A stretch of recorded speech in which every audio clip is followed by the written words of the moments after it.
Hello, everybody. Welcome. It's another great introduction to some another wonderful guest here, and we might have Mazi showing up as well, depending on what's going on with him over in Nigeria.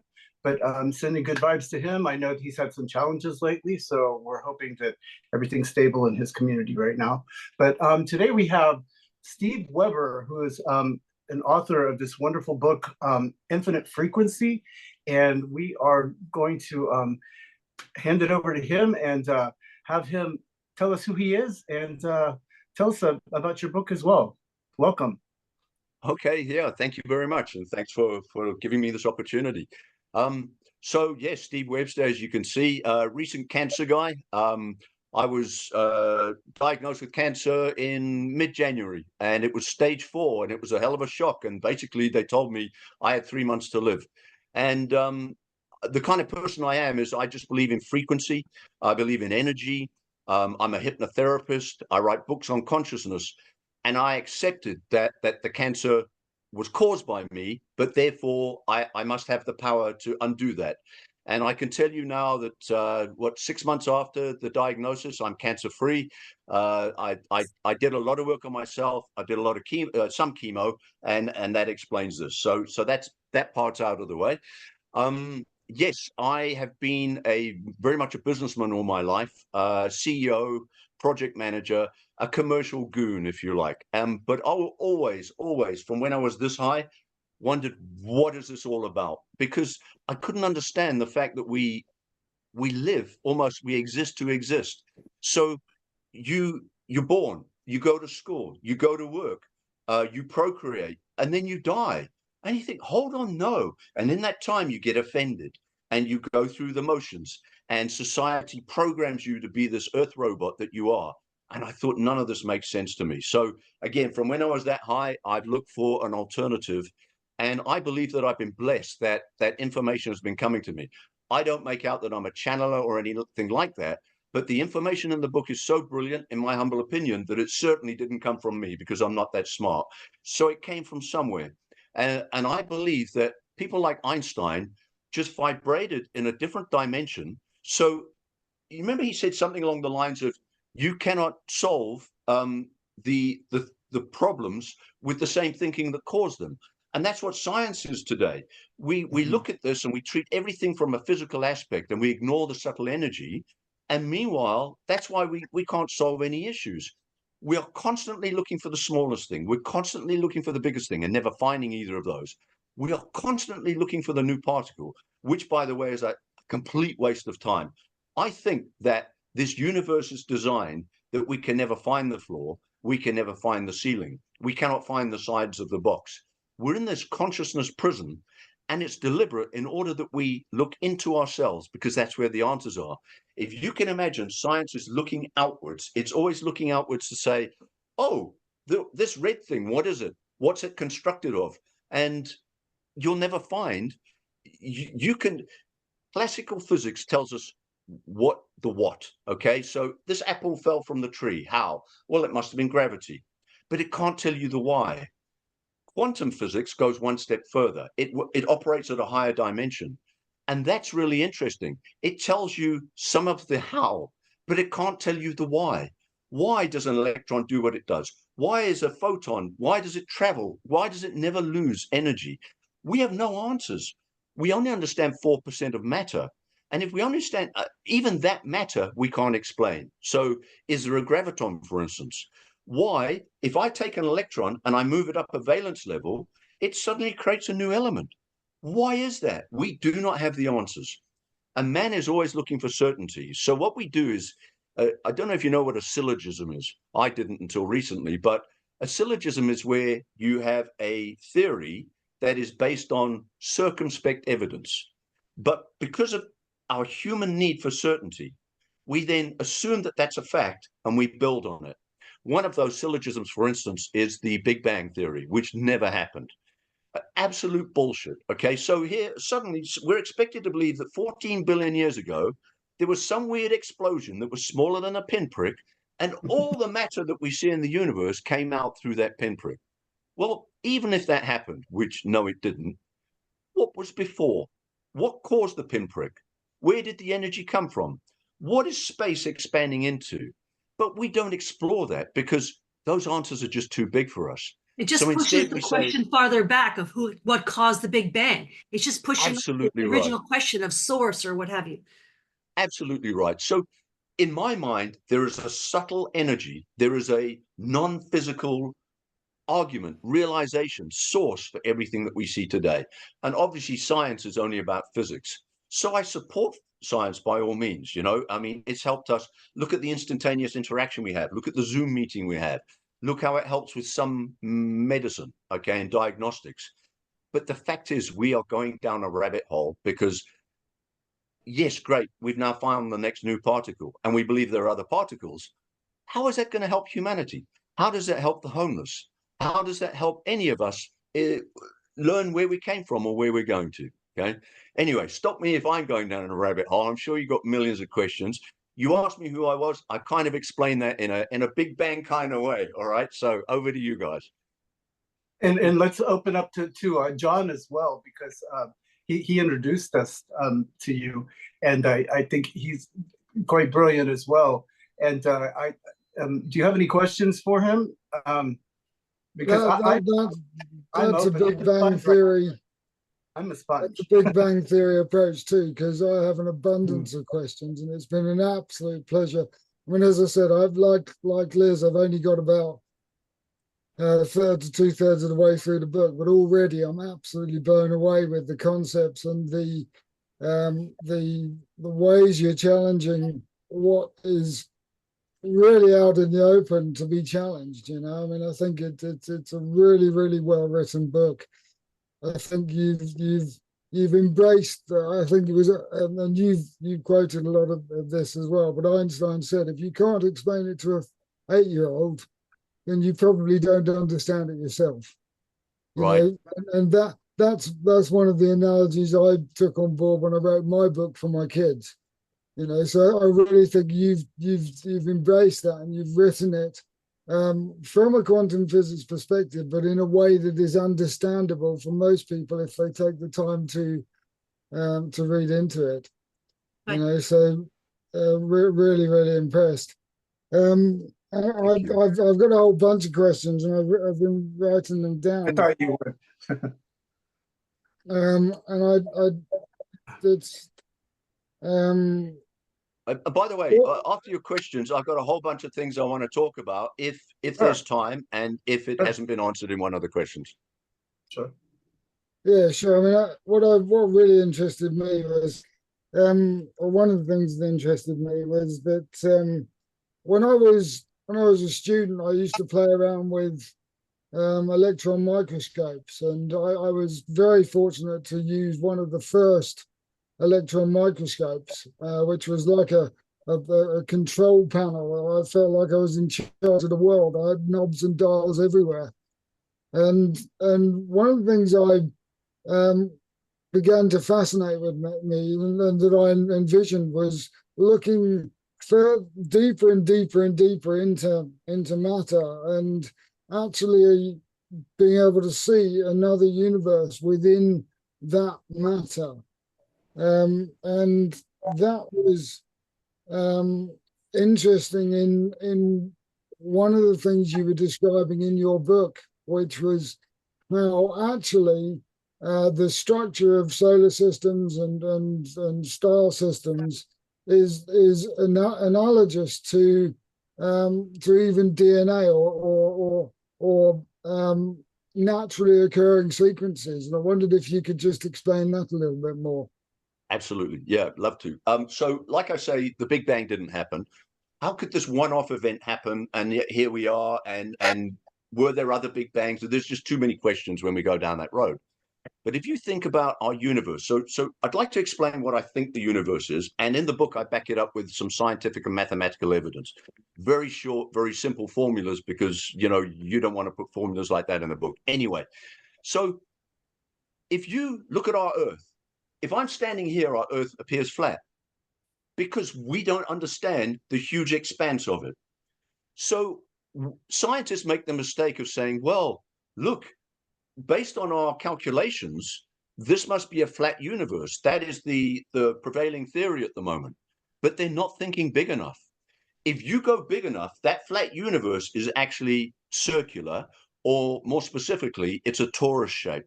And this explains why, I don't know if you've ever heard of the Hubble tension. So obviously, thanks to Edwin Hubble, they've noticed that with the redshift of galaxies, here's another syllogism, oh, the galaxies are moving away from us, therefore the universe is expanding. What does that mean? Well, ultimately, there's going to be the end of the universe, okay? Everything's going to go cold because everything's so far apart. Well, absolute bullshit, because what's happening here is in that torus universe, yes, we see it moving away because that's where we are on the torus. If you can imagine that torus, everybody's familiar with a torus shape, you know, it comes in and it pushes up. In the middle of that torus is a fantastic engine, okay, which I call it God, all right, you know, and there's a number of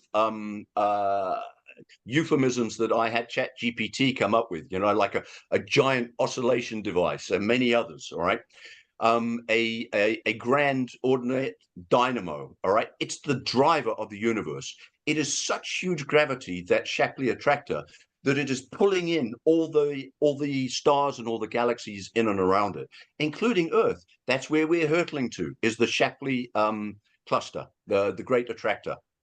Now, as it pulls in, it also pushes out. What we're seeing, where we are in our universe, on that torus universe, is we're seeing the pushing out part, which is the expansion part. Galaxies are now expanding away from us. They're going faster after they've gone through the dynamo, because now they've got to do the giant side of the torus. Going around. Exactly. So it goes fast, like you would go fast around a corner type of thing. Now, what's happening is then when it gets to the top, it's going to get sucked into the Shapley attractor. Everything's going to contract again. Everything's going to blue shift. So in 1 billion years, or however long it takes us to get to that side of the universe, we are going to start to see that matter blue shift back to us. Galaxies will become closer and closer. Sadly, only then can we prove this theory. But it's a far better theory than saying it's the end of the universe. There's going to be the great cold at the end of the day. So that's, in terms of the Big Bang, John, I'm not sure if I've answered your question, but if that is this giant universe, it is perpetual. It is infinite. It was always there. It's never going to be not there. The Bhagavad Gita, I'm sure you're familiar with that, says that never was there a time when you are not alive, and never will there be. You are energy. You cannot destroy energy. So yes, your physical matter, you are frozen energy right now, and all matter dies because all matter decays. And to me, that's part of ascending to heaven, if you like, is when you stop being physical and you start to become energy. But anyway, so there is this giant torus universe, and it is infinite and it is perpetual. Yeah, I'm going to jump in because I'm going to jump in because Yeah. as above, so below, correct? So we're at our own torus, so we can kind of experience what the universe feels like as we work with our own energy fields, you know.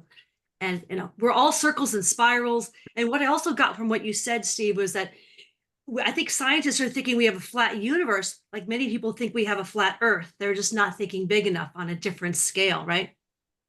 Interesting. Absolutely right. Mm-hmm. And there's mathematical calculations that in order for the universe to be a sphere or a closed system or a torus, it would have to be X amounts bigger than we currently think it is.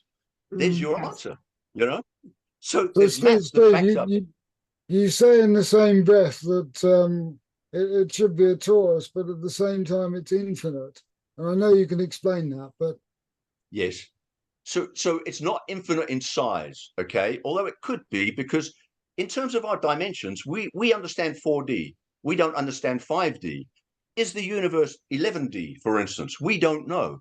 So we don't understand dimensions. But in terms of finite, yes, it could be a finite size, but it's infinite in the fact that it's perpetual. It never had a beginning, and it will never have a death. Right. So who did you write this book for, Steve? Talk about other things you want to talk about if I will, but what were you thinking when you wrote this book? Because you got a lot of physics. I see that people who are interested in physics may not be interested in changing their mind, but maybe they're getting grumpy about the world. So sorry, I'm jumping in on your answer, but Oh, no, no. You've got it's a left brain book and it's a right brain book, because I'm left brained and right brained, and we all are, but we just tend to be more of the one, okay, during the day. I sent the book out to a whole bunch of people. And by the way, that hypnotherapy that I did just explained the whole left brain, right brain thing. And that leads into a whole nother consciousness story, but I don't want to dive down a rabbit hole. So my wife said to me, who did you write this book for? And I said, grumpy old men like me. I love the physics side. I want to know more about the universe we live in. But more importantly, I want to know where we came from and where we're going to. What is this whole thing called consciousness? And scientists are looking for the physical side to explain consciousness. How can you explain life? A rock doesn't have life. A rock doesn't have consciousness. So the left brain scientists and physicists are looking for a left-brained answer, a scientific answer to why we're here and where we came from and where we're going to. And I don't believe that there is a left-brained answer to that. I believe that that is very much a right-brained answer. It comes from the heart, which is way more powerful than your brain, has its own intelligence, generates a huge electromagnetic field of 9 feet in a torus shape, of course. Everything is toroidal. An electron is toroidal. Okay. So to come back to who did I write this book for? Grumpy old men that are A, interested in science, and B, want to know where we came from and want to know more about consciousness. So, Steve, I'm curious. I've heard several times and bought into the fact that actually the 3D or even 4D human consciousness doesn't have the capacity to understand all of the questions. It simply isn't able to compute, and that certain other races, other beings are able to compute at that level. Do you think Right. that the human computer will ever be at a level that it will be able to conceive the hows, whys, wheres, whens in this dimension? Or do you think that we will be able to perceive those as we move through the dimensions? I absolutely do. So can I just talk about dimensions quickly, and then I'll try and answer the question. There's a chapter in the book on what is dimensions. And let's take it from the beginning. What's one dimension? It's a straight line. It has no dimensions, basically. What is 2 dimensions? Well, imagine drawing a square on a piece of paper. We've now got 2 dimensions. A 2-dimensional being could understand 1 dimension because it makes up the 2 dimensions. But a 1-dimensional being could never understand a 2-dimensional element. Yeah. Now let's go to 3D. Now we're 3D stroke 4D. Let's talk about 3D. 3D is a cube, right? So I have height, breadth, and depth. I'm 3D, okay, in a physical form. I can understand 2D and I can understand 1D. I cannot understand 4D other than the fact that, well, there's this concept of time. So who I was 3 seconds ago is different from who I am now. It's a totally different electromagnetic frequency signature. Another rabbit hole. If you can imagine, everything that is or could be has already happened. If you look at the probability of an electron or a photon, it is in all probability phases at once. It's only when you or I decide to measure it, judge it, form it, inform it, that it forms a shape. It doesn't have information. A photon travels without any kind of information, because otherwise it couldn't achieve the speed of light. So where does that information come from? It comes from us. It comes from our collective consciousness. We form what it is we're seeing. So in the Akashic records, or I call it the virtual matrix, anything that could happen has already happened. It's in all states of probability, and I discuss it in the book in the law of probability. What we do is we tune in on a specific frequency. What this is going on right now is a specific electromagnetic frequency that we have all tuned into. We have attuned to it. Now, but yours is slightly different from mine, because an electron cannot be in the same position in space. We're seeing it relative to us. So you're seeing this picture from where you are. I'm seeing this picture from where I am. Each of those has a different electromagnetic frequency. If any of this is valid, and as far as I'm concerned, I prove it in the book, what it means is that you and I, in terms of attracting what it is that we want, manifestation, are able to tune into a different frequency. And I believe that that's the next step in human evolution, back to the 3D. So as a 3D animal, there's no way I can understand how I could tune in consciously into that virtual matrix. But at higher levels, maybe 4D, maybe 5D, maybe higher, how many dimensions are there? We don't know. Mathematics, string theory insists on at least 10 or 11 dimensions. And mathematically, they've been proven. And of course, scientists, being left brain and looking for certainty, say there can only be 10 or 11 dimensions. Well, that's bullshit. In terms of and am I allowed to swear here, by the way, because it's my truth? Bullshit. There are way more dimensions than 11, okay? It's just that our left brain scientists insist on that because we need certainty. So if 4D is time, what is time? We don't know what time is. When we start to understand what time is, maybe we can understand more about what 4D is, and maybe we can start to exercise our powers in that fourth dimension. All of us here are aware that we're awake. And by that, I don't mean that being awakened means that you're a better being than somebody that isn't awake. But the four of us here wouldn't get offended by certain things that the common person would. And again, by common person, I don't mean to denigrate them. I'm saying that there's no good or bad in terms of this higher dimensions. But what there is more power. Each dimension has more energy. And if you're more evolved, isn't that better that you have more power to affect your environment? So it's good and bad from that perspective that you become more powerful. It's not good or bad that it's more evil or less evil, or I'm a better person because I'm awake and I'm in 5D. It doesn't mean that at all. Well said. We're all one. We're all one. So therefore, we all have to achieve those higher dimensions.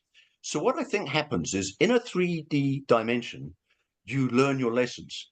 And let's face it, all of us here have learned those. We're not offended by things.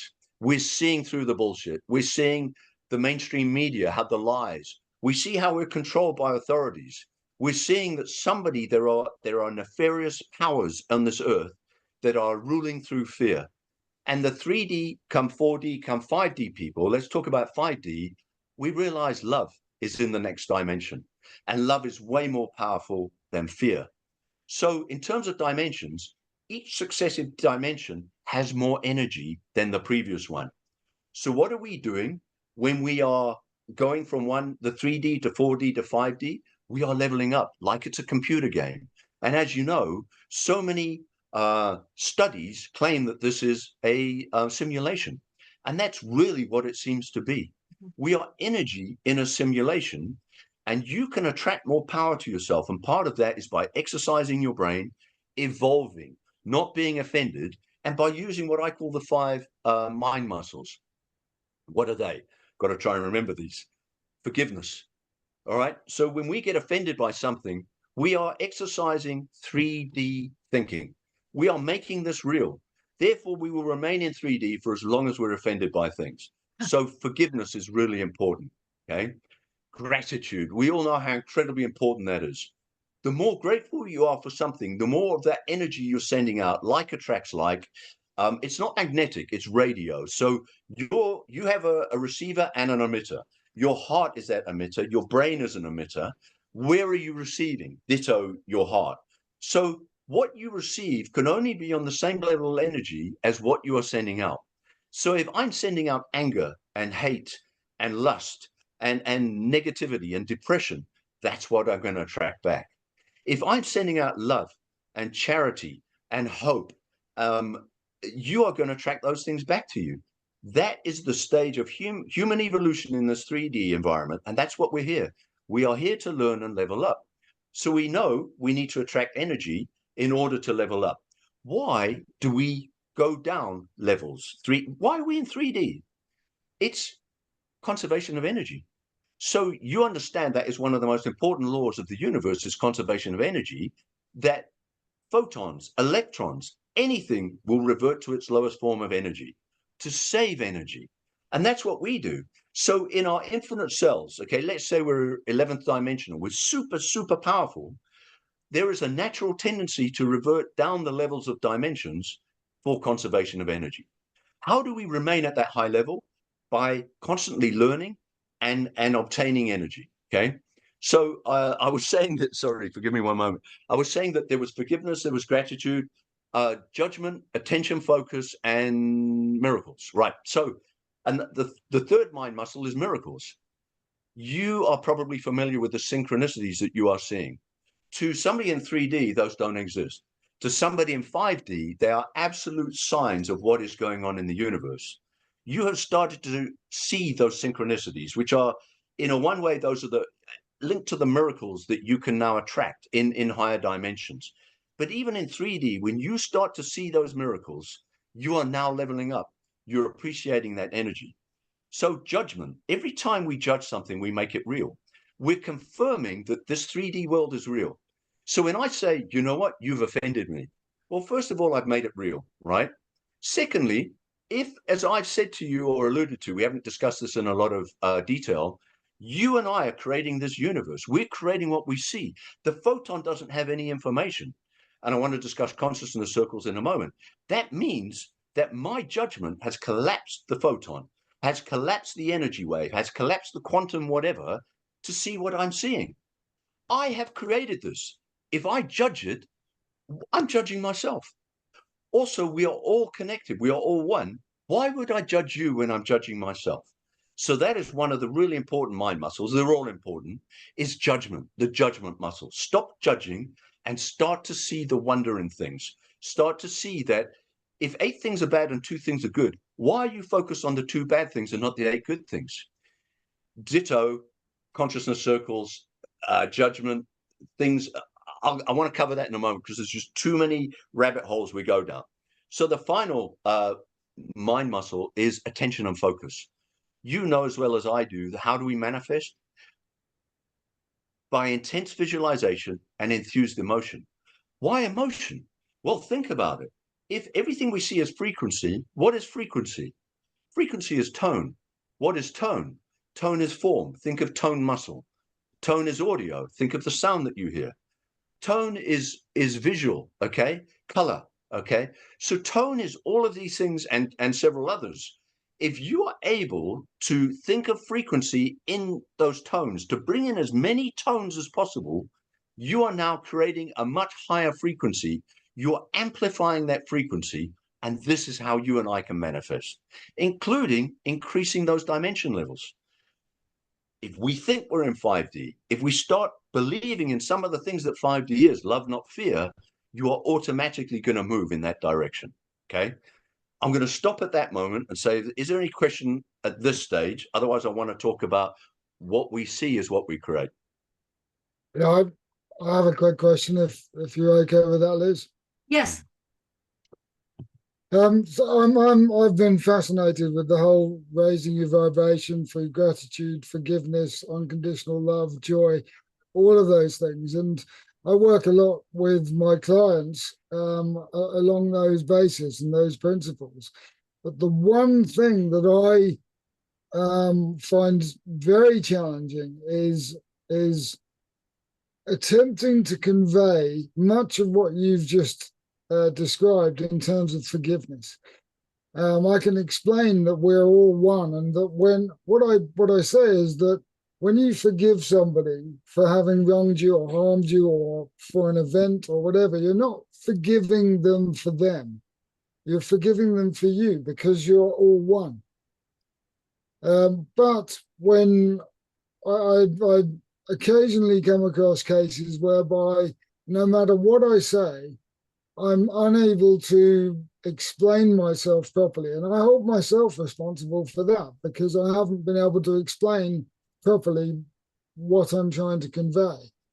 So, Steve, how would you go about explaining to somebody who has been hurt so badly that they refuse to let go of that negative emotion, no matter what you could explain to them? How would you go about talking to someone on those lines? Right. So I said it. I was a hypnotherapist. The majority of people that I treated were ladies with relationship issues. and we had enormous success. And I just want to quote you this little thing because it's so powerful. And it's called the parable of the lesser light. So you can imagine, let's say this lady is Jane and John has hurt her feelings or had an affair or left her or whatever. She is very, very hurt, as you can imagine. Heart pain is way more worse than physical pain. So under deep hypnosis, I explained to her that imagine there are these two souls in heaven, John and Jane. And Jane says to John, I wish to lower my vibration and go down to this plane, this planet called Earth. In order, it's a low vibrational plane, as I'm sure you're aware of. And John said, why would you do that? Why would you lower your vibration? She says, because I want to experience what shame, humility, indignation is. And John says, but why would you want to do that? She says, because only then would I understand what the opposite is. Only then can I understand what love really is. And John nods his head and he says, okay. He says, in that case, I will lower my vibration and come down to the earth and inflict on you pain, humiliation, shame, and indignation. And Jane says, but why would you do that for me? And John says, because I love you. And the metaphors are so incredible because that means that the person that's inflicting harm on you, the person that you hate on Facebook, is the person, the soul that loves you the most. It's your soul partner, because why would they lower their vibration to do that? Yes. Anyway, so that's one small part of it. If you have created everything you see, and in the book I prove that without a doubt, you are judging your own creation. You are being offended by you. How can you understand offense? It has to be in you. How can you understand shame, humiliation, indignation? If I speak German to you, you don't know it's German unless you understand German. You can only recognize offense if that offense is in you. Also, we know that this is all temporary. It's almost an illusion. You are not really here. And after 70 years, you won't be. In which case, what was important? What wasn't important is getting offended at everybody and making this real, because it isn't real. It's part of that evolving that I was talking about. Do you want to remain in 3D, 4D, or do you want to go to 5D and 5D? In which case, there's almost an intelligence level in your brain that says, I want to level up. How do I do that? Stop reacting in the way that everybody reacts. Otherwise, you're never going to change. So that and many other reasons is why we don't judge other people. And as you said quite rightly, we're all one. And we can only get to where we're going when we all get there. Why? Love vibrates at a frequency. Now, let's say the range of love is this. And let's say you and I are frequenting at this level, the bottom level. But we want to frequent higher because love can be more joyful, more boundless. But the fact is, you can only get to this level. Remember, I mentioned to you that in a room full of metronomes, if every metronome is at a different frequency, over time, a short period of time, they all become synchronized and they all move together. And that is our humanness. That is human love. Mm-hmm. Only when we are all vibrating together can we go higher. If we're vibrating here and there are people down here who are murderers and rapists and whatever, we can only go higher when we've brought their consciousness up to that higher level. It's a higher frequency.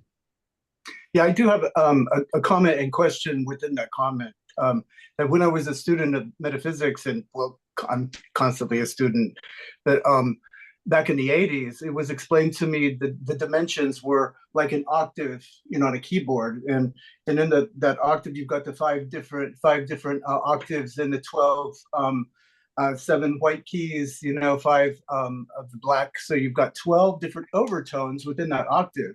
And that's what it was explained to me, and how I've always visualized it when I'm wanting to take things higher. It's like, okay, I need to get to that other overtone, which usually has to do with taking emotions and amping them up and going, because, the emotions are all over the place, of course. They got the lowest of the low, and then you can, reach the highest of high, which is authenticity.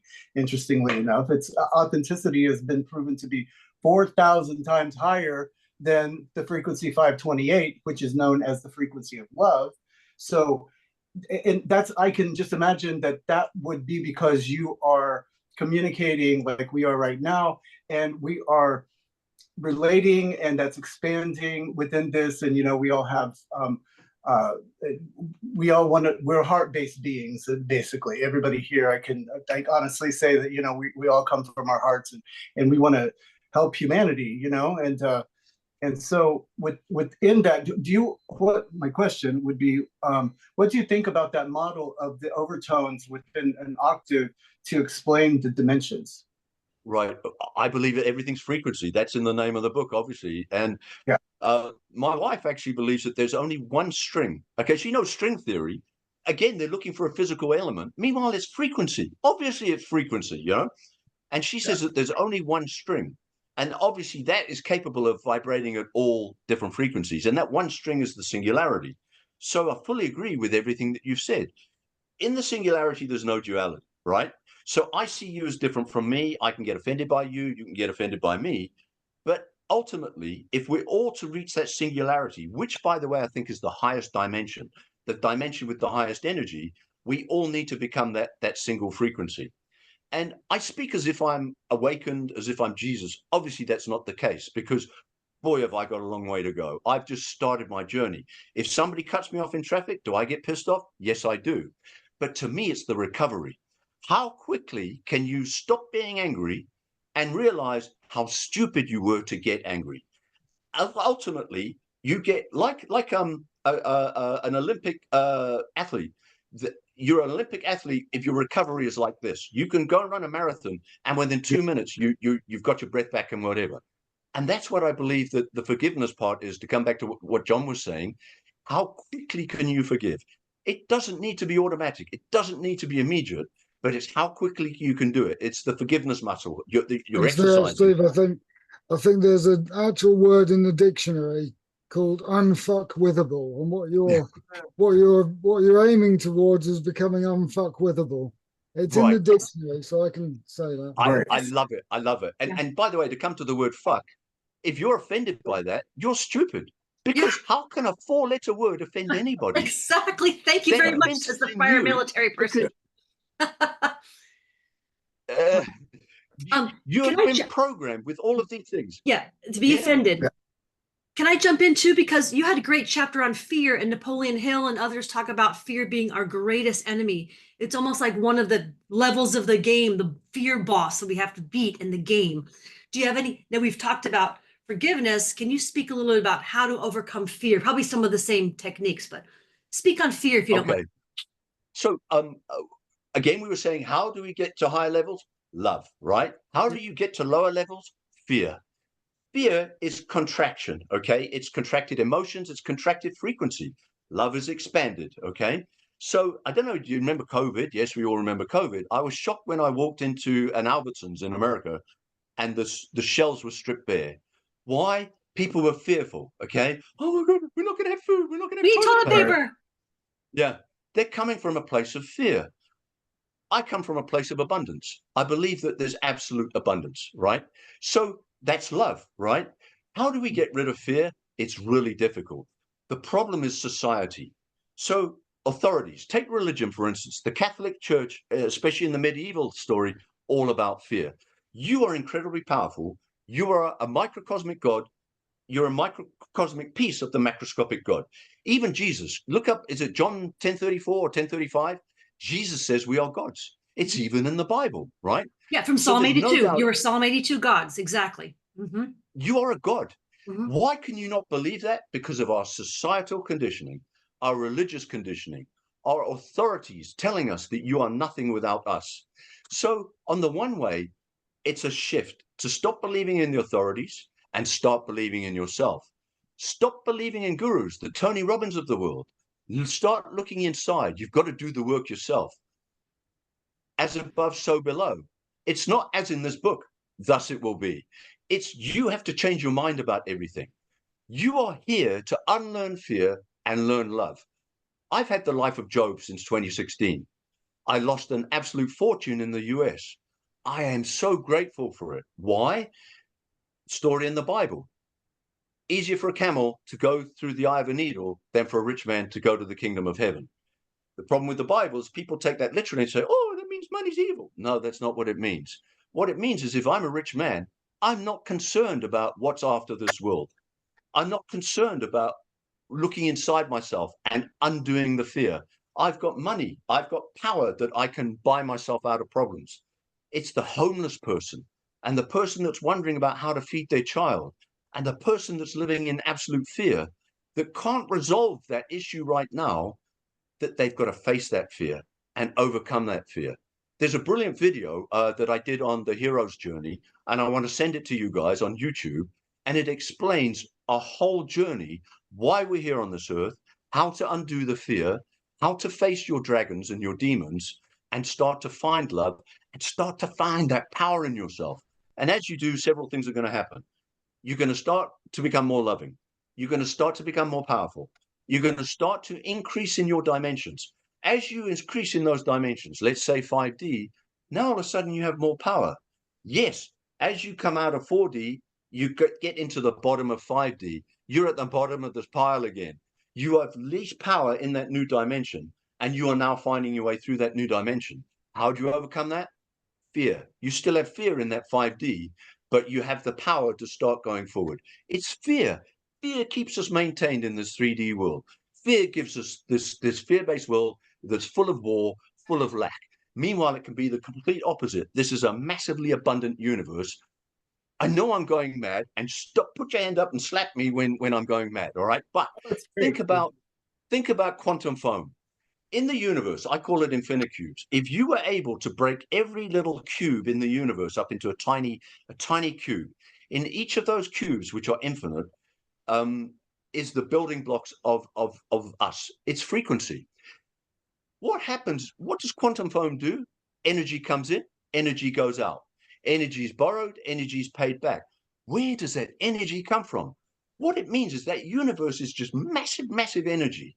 And another point that we can do in terms of becoming more powerful is to tap into that quantum foam, tap into that quantum energy. How do you do that? By paying it forward, getting credit before you borrow. How do you do that? Love, charity, gratitude, being what it says in these spiritual things. There's a reason they're in all these spiritual books. No matter what spiritual book or religious book you look at, everybody talks about charity. Everybody talks about hope. Everybody talks about love. This has meaning. If you can become those things, and by the way, Kelly, I have a lesson every week, and this lesson was authenticity this week. I couldn't believe it. And I realized that I'm not authentic. And it was a blockage for me. I can talk about these things, but I'm not living these things. Authenticity is so powerful. If you can live love, if you can undo fear in an authentic way, then you're bringing in far more powerful things. Pay it forward. By helping another person, you are helping you. By helping anything, by giving gratitude, you are building up in your bank account of the universe that you are now able to borrow on. And the bank of the universe is a ready lender. Did I answer the question in a terrible roundabout way? No, that's great. That's well said. They're really good. You know, my lesson Absolutely. yesterday, I was on a long drive yesterday. Liz, did you? Yeah, sorry.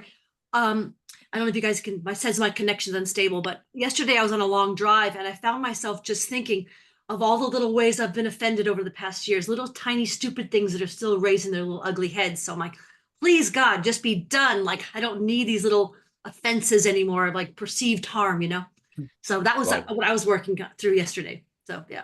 There's one thing I want to quickly say, and between you and Jonathan, you both mentioned it, is here's somebody that is hurt. They carry that baggage with them. So because of something that happened at the age of 12, the rest of your life is ruined. So Right. take a rape victim, for instance. It's terrible.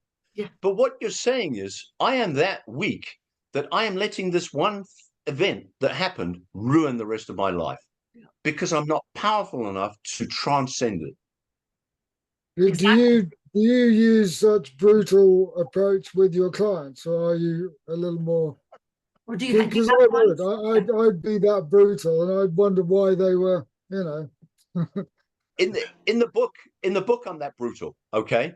And it does lead on to interesting conundrums, such as, well, how do you explain baby rape? If I'm here, that I'm seeing everything that I've created, and it's based on what's in me, how do you explain the baser elements of humanity, like raping babies? It's Yeah. unexplainable, but it could only happen. I have a theory. As you increase up the dimension, what are you doing? You're increasing your pendulum swing of good and bad. And you are both of those. You are God and you are the devil. Everything is within you. And part of you ascending is that realization. Nothing is outside of you. Evil doesn't exist outside of you. So if all the good and bad is within you and you are creating everything you see, you have created it. And you might say, well, that's terrible. I'm a baby rapist. Well, yes, except that all of this is an illusion. And all of this is designed for me to forgive it, not judge it, and forget it. And when I can do those three things, I can level up in terms of the next dimension. Yeah. And if I cannot be that evolved, then I will remain in this dimension and continue to judge and continue to criticize and continue to be see the terrible things that I do. Right. It's almost as if in this 3D reality, there is no meaning to things except what we assign in 3D reality. And it's almost like you mentioned before, Steve, that we may come to this earth plane with contracts to abuse, be abused, etc., with people, souls who truly love us. They're come to help us have that experience. So Yep. when you realize that it doesn't have any meaning, it's all love and experience and wisdom, that you can rise up. So that's what I'm hearing you say. So I think, Kelly, you're going to say something. Yeah. Kelly wants to say them, yeah. But that's fine. Yeah, I was going to say one of the, I had an interesting teacher who was an artist a long time ago, and I was really in my duality at that time. And she just took my two hands. She says, this hand, imagine everything that is good in the universe and the world in this hand, everything that is evil and bad in this hand, okay? Like this. She said, what happens now when you bring them together, you know? And I was like, oh, wow, okay. Yeah, it's like, what do I want to feed here? You know, what am I feeding? And that's what's great about the way things are set with us, you know, that our DNA is able to shift when we shift our perception of things, when we react differently, you know, then we are able then to reach those higher octaves within a dimension and then shift to the higher dimensions as well. But we have to get to that point to where we're getting out of that dualistic mind and understand that the whole brain that we're able to use our entire brains. We just, you know, are it's kind of a new thing right now. It's like, but you know, there's a lot of you know, we're like pioneers in this new frontier. So it's great having these kind of conversations. Absolutely. I mentioned Einstein earlier. How was he able to come up with those theories that were mind-blowing? They were levels away from the current thinking. Quantum, things are so small that we cannot see them. It was incredible. And I believe that he was thinking and operating and vibrating in higher dimensions. So in the higher dimensions, the solutions are there to the problems that we have in this dimension. Make no mistake, in the fifth dimension, there are issues and problems that can be solved with answers from the sixth dimension and so on, which is one of the reasons why we all need to level up. We are going to be challenged in terms of our conscious growth for as long as we're going through these dimensions. Only when we reach the singularity, in theory, do I believe that pain and growth will stop. Because we only learn through pain and growth, through challenge. So therefore, it cannot stop. Otherwise, how else are we going to learn? We come back to the rich man story. He's comfortable. He has no incentive to learn. So pain and challenge will continue until we reach a high enough dimension, which I think is the singularity.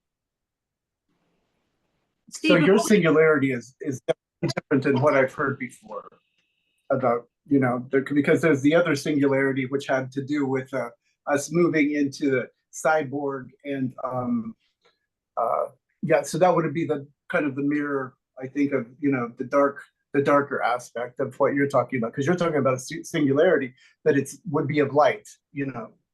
Yeah. I know, Liz, you want to ask a question, but can I just answer that quickly? I don't believe in evil spirits, foreign entities, blah, blah, blah. Why? Because you've created all of that. Do they exist? Possibly, because all probabilities exist, right? So therefore, they do exist. It doesn't mean I have to focus on them. It doesn't mean I have to make them real. What do I want to be real? Am I a god or not? Yes, I am. In that case, I don't have to listen to anybody else. I don't have to believe in weird theories. I can create what it is that I believe, which is my truth. It might not be that person's truth, but it is my truth. It's truth with a little t. It's not truth with a big T, because I believe that that truth only exists in the singularity. Every kind of truth exists up until that singularity. Do aliens exist? Of course they do. Do I believe in them? I personally do. Do I believe in dark spirits and demons? No, I don't. So do they exist? Yes. For other people whose truth that they exist, yes, they exist. They don't exist for me. You have that power, determinism and superdeterminism, right? So here's the Akashic Records, where anything that could happen has happened. You are tuning into a frequency to see what you are seeing. You can, so that is determinism, right? Everything that could be has already happened. There is no free will. The free will comes in, is your tuning device to tune into what you are seeing, to tune into a frequency, to tune into a unique signature frequency. That is your evolving power. That is your super determinism. That is where your choice and free will comes in. Love it. So whether these weird things exist is totally up to you. Do you want them to exist? Yes, then they exist. Do you not want them to exist? Then they don't need to. Everything exists in that virtual matrix. It's up to you what you believe to be true. Awesome. Transmute. It's all about transmutation. Yeah.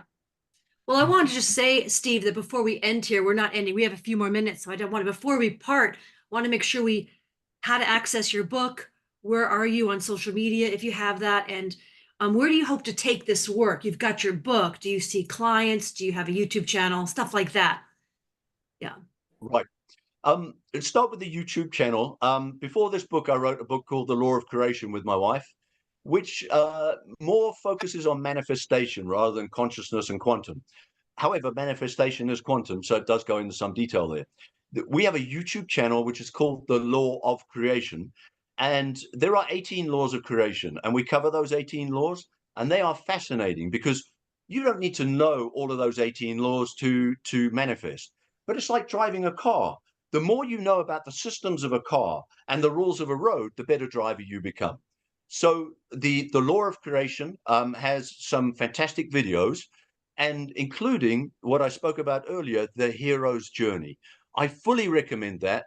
It's based on the Joseph Conrad hero's journey, Joseph Campbell, sorry, but I include the hypnosis part of changing yourself, and the two merge like you can't believe. So that's the YouTube channel. Then the books, If Infinite Frequency, it's all on Amazon basically. It is on stephentracywebster.com. And there's several other books there, but If Infinite Frequency is on Amazon, as is the other book I just mentioned, The Law of Creation. Where do I want to go with this? I honestly don't care whether the book sells or not. In the book, I say, if I help one person or one physicist understand some of what it is I believe, then I'm happy. I believe that the book has so much integrity that I believe in it. I'm looking to help other people. I'm looking to shift the dimension. I'm looking for love. I'm looking for us all to increase our vibration and move away from this fear-based earth. And if this helps towards that, then fantastic. And whether people read the book or not, by the way, the information has already gone into the collective consciousness, in which case it's there. And people are drawing on it in the same way that the virtual energy is in those infinicubes, the infinitrons, the quantum foam. Exactly. It's there, in which case people can draw on this information. And they might not have read my book, but suddenly it comes into their heads. Right, exactly. That's why I published my book. I don't care if one person reads it, it's out in mass consciousness for everyone to pick up. So I love what you said. Cool. And I've got to say thank you so much for having this opportunity, because I test myself. You ask me questions, think, well, let me tell you what I think. And then I think, do I believe in what I say? Wow, yes, I do. Okay, so you help me with the integrity of this. I love that you're working with your wife, and you both have a website, and I've just subscribed to the Law of Creation, and we'll link all of this stuff too when we post the recording. So, can I mention about my wife quickly? Yeah, please. I want to get more about her. We leapfrog each other. So there was a time where I thought I was awake. Boy, I wasn't. Okay, I was still a three-dimensional being, as I still am. but getting higher. And she would tell me something. She would see things that I didn't. After reading my stuff, she leveled up in a way. I hate to use that expression because it assumes that leveling up is higher than and I've already covered that. And then she would tell me something, and it would annoy the hell out of me because I couldn't understand what she was saying. And then I realized what it was she was telling me, and it helped me break through. And then I would help her break through, and then she helps me break through. She has been my guiding light in helping me get through this, and obviously bouncing off these weird theories, because maybe I should be in an insane asylum with a lot of this. But she not only would verify this, she would give it back to me in a form that I could understand and verify the integrity of it. I love that. I couldn't find it, so I'll get the help later. I was just looking for your channel on YouTube, and I'll get the help from Kelly or somebody. That is superb. Love Creation Channel. Just type that in. I did. Well, I did. I didn't find it. Oh, Yeah. okay. Yeah, I'll post. Thank you. anyway. Thank you. For some reason, my Sure. algorithm's like, no, you can't have it. We don't have many viewers. We have something like 7,000 followers on the Law of Creations and things like that. But on the YouTube videos themselves, we'll only get maybe between 10 and 8,000 views. And the point is, that's because people aren't searching for this kind of information. They want to know what the next new particle is. They don't want to know where we came from and where we're going to on a consciousness level. Or frankly, they just want the answers. Like I had a tarot channel. They want to know what the tarot reading's going to be, like who the next president's going to be, but they don't want to do the personal work, right? And the answers are in you. Exactly. They want the answers from other people. Drama. If you want views, you've got to do pop culture drama. I mean, that's just where yeah. And I'm not the algorithms, you have to do clickbaity stuff. Yeah. Yeah. We're not interested in the views either. I mean, I've got a small channel on Telegram, and then it's all about quality, quality over quantity, and the connection. More and authenticity. Exactly. And someday that will reign supreme. For now, we're just like keep pushing on, keep having conversations like this and coming together and sharing. I love that you have cured your cancer. Can I ask you, did you have a particular protocol other than your great mindset? I mean, that right there does everything. It's done it for my dad for sure. But did you have a protocol? The most important thing is acknowledging that you caused the cancer. I caused the cancer with my thoughts of vengeance and anger. Boy, I was an angry chap. Okay. Like I say, I've lived the life of Job since 2016, and I was angry at the universe. And that's emanated. Okay. Pain in the neck. That's exactly what it was. You can see here, I had it was a 4-inch circle and it's healed up nicely. And this will go over time. So that's the first and most important thing. If you are God, you created this, you can create something different, right? That's the first thing. Second thing is nutrition is so important. And if you have any viewers that have cancer, I will lovingly share my research that I've done on cancer. I used to do as well hypnotherapy for cancer patients, and I'm not allowed to say that we cured people, but we did. Okay, and I have one famous story that I'd love to share one day. Okay, so you can. Second thing, sorry, you can on our channel. We're not censored, right? And I don't care anyway. They can lock me up. I don't give a shit. And if you're offended by that, hard luck. So nutrition, incredibly important. Cancer can only take root in an acid body. And one of the main problems causing acid is sugar. And America is all about sugar. So no wonder cancer has gone through the roof.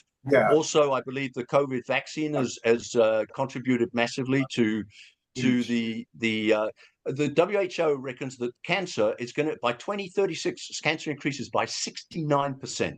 You've got to work back to what that was. Okay. Anyway, so nutrition, your thoughts on the most important thing that happened to you with your health. Exercise would be nice. If you're going to sit on the couch, these things are there for a reason. Why do people say nutrition and exercise? It's there for a reason. But the most important thing is your thoughts, your thinking. Absolutely. Thank you for sharing that. And you're more than welcome to come on and comment on Chewy, and we will share your protocol and such. We've had that's been a topic the past couple of days. Actually, there's been many things that we've spoke about here today that you've shared that people have been talking about on the couple of channels that we have on Telegram, and you are on Telegram now. So yeah, it'd be Thanks to great. you guys. Yeah, John got you to sign up. So yeah, and it's the only place I've never been censored. Actually, I mean, I'm on Zoom right now. I haven't been censored yet, but anyway, yeah, all the other social media I gave up on. Had to, because they gave up on me early on, just for sharing health advice, So And why? Because of the authorities. You can't challenge the authorities. And so they're happy to, you must believe what we believe, but cancer is rampant. As long So as we this can is sell you why- a pill for a lot of money, that will support. But anything else they can't make money on, screw you, right? Apparently you can spell cancer with a K. If you spell cancer with a K, you can cure it. It's all good. Do you know? So, and by the way, if you want to end the meeting and carry on talking, I can do that, but it's up to you guys. But I do let's want to do say that. this; it's really important. One more thing. When you take a tablet for your headache, right? What do you think is going on? I have a chapter in my book called Frequency Medicine because it's so powerful. It's like, oh, it's going to heal me. The doctor said so, so it does. Right. And obviously we know that as placebo and nocebo. When you do tests they do those pharmaceutical tests, the placebo is just as effective as the actual pill. Anyway, what's going on with that headache pill is when you break it down to its base level, it is frequency. So there is frequency going on inside you that you interpret as pain. And that pill is now broken down to give you frequencies which counteract the frequencies of pain and take the pain away. It's essentially homeopathic at that point. Sorry to interrupt you, but it's essentially homeopathic at that point. It absolutely is. Yep. Well, that's great. Do you mind if we turn off the recording so the call stays close to an hour and we can stay chatting? All right, everyone, that's great. Thank you for listening, everybody.